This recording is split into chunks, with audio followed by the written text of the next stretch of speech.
धर्मगुरुओं का एक ही संदेश है कि हमारा भारत देश अनेकता में एकता उसकी मौलिक विशेषता है।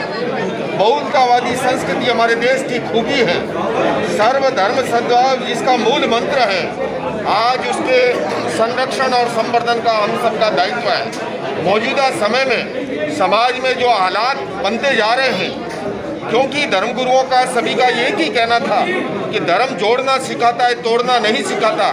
हिंसा, घृणा, भय और नफरत ये कभी भी समाज और देश के हित में नहीं है। सांप्रदायिक कट्टरता और जातिवादी जुनून हमारे लोकतंत्र की जड़ों को कमजोर करती है और इसलिए सभी धर्मगुरुओं ने आह्वान किया है कि हमें ऐसी ताकतों को कभी भी कामयाब नहीं होने देना है।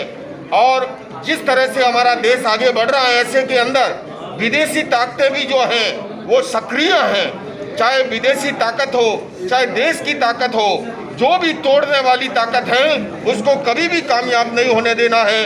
और उसके लिए सभी धर्मगुरुओं ने ये निर्णय भी किया है कि आज का सद्भावना सम्मेलन के साथ ये कार्यक्रम संपन्न नहीं हो रहा है।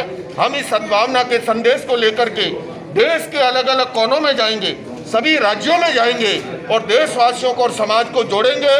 और जिससे कि क्योंकि हमारा देश विकास तभी संभव है जब सोसाइटी के अंदर पीसफुल एटमॉस्फेयर होता है, तो इन्वेस्टर भी आते हैं, विकास भी होता है। और जहाँ नफरत का माहौल, हिंसा का माहौल होता है, तो समाज और देश का विकास भी रुकता है। इसलिए ये सारे धर्मगुरु हाथों में हाथ लेकर के एकता का संदेश देते हुए इसी संकल्प के साथ संपन्न कर रहे हैं कि हम सभी देश के अलग अलग कोनों में जाएंगे और एकता और अखंडता के सद्भावना के संदेश को सभी तक फैलाएंगे। सर, आपने 2024 के ट्रेलर का जिक्र किया है। क्या आपको लगता है कि जो इस वक्त देश की स्थिति है उसमें सरकार की भूमिका है या नहीं? मैं किसी न तो सरकार की बात कर रहा हूँ न विपक्ष की बात कर रहा हूँ। मैं बात कर रहा हूँ तोड़ने वाली ताकतों की। वो चाहे कोई भी क्यों ना हो, किसी जाति से हो, किसी धर्म से हो, किसी दल से हो, किसी देश से हो।